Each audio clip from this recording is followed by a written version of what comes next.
السلام علیکم ناظرین، آج میں آپ حضرات کو قابیل اور حابیل کا واقعہ سناؤں گا اور بتاؤں گا کہ ان دو بھائیوں نے کیا کیا اور قرآن مجید میں ان دو بھائیوں کا کیا ذکر ہے۔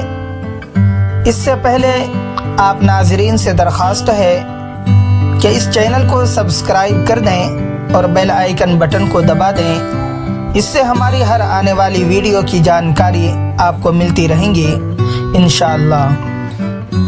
قرآن مجید میں حضرت آدم علیہ السلام کے دو بیٹوں قابیل و حابیل کا قصہ ہے۔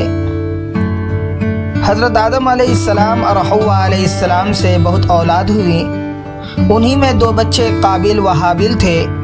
قابیل بڑا لڑکا تھا لیکن یہ ماں باپ کا کہنا نہیں مانتا تھا۔ حابیل چھوٹا بھائی تھا جو ماں باپ کا کہنا مانتا تھا۔ اسی میں اقلیمہ ایک لڑکی تھی جس سے قابیل شادی کرنا چاہتا تھا، مگر حضرت آدم علیہ السلام و حوا علیہ السلام اس کی شادی اپنے چھوٹے بیٹے حابیل سے کرنا چاہتے تھے جو نیک اور شریف تھا، اس لیے قابیل اپنے ماں باپ اور بھائی کا دشمن ہو گیا۔ اللہ میاں نے حکم دیا کہ تم دونوں قربانی کر کے پہاڑ پر رکھ آؤ، جس کی قربانی قبول ہوگی اس سے اقلیمہ کی شادی کی جائے گی۔ اللہ میاں کو اپنے نیک بندے پسند ہوتے ہیں اور وہ ان کی مدد کرتا ہے۔ آسمان سے ایک آگ آئی اور حابیل کی قربانی کو لے گئی، یعنی حابیل کی قربانی قبول ہو گئی۔ اب اس کے بھائی قابیل کو بہت غصہ آیا، اس نے حابیل سے کہا کہ میں تجھ کو قتل کر دوں گا۔ حابیل نے کہا اللہ نیک بندوں کی قربانی قبول کرتا ہے، اگر تم مجھ سے لڑو گے تو میں تم پر ہاتھ نہیں اٹھاؤں گا۔ آخر ایک دن قابیل نے حابیل کو قتل کر دیا۔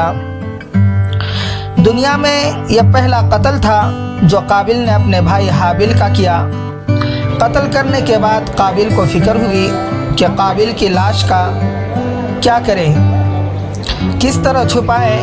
اس نے دیکھا کہ ایک کوا چونچ سے زمین کھود کر ایک دوسرے مرے ہوئے کوے کو دفن کر رہا ہے۔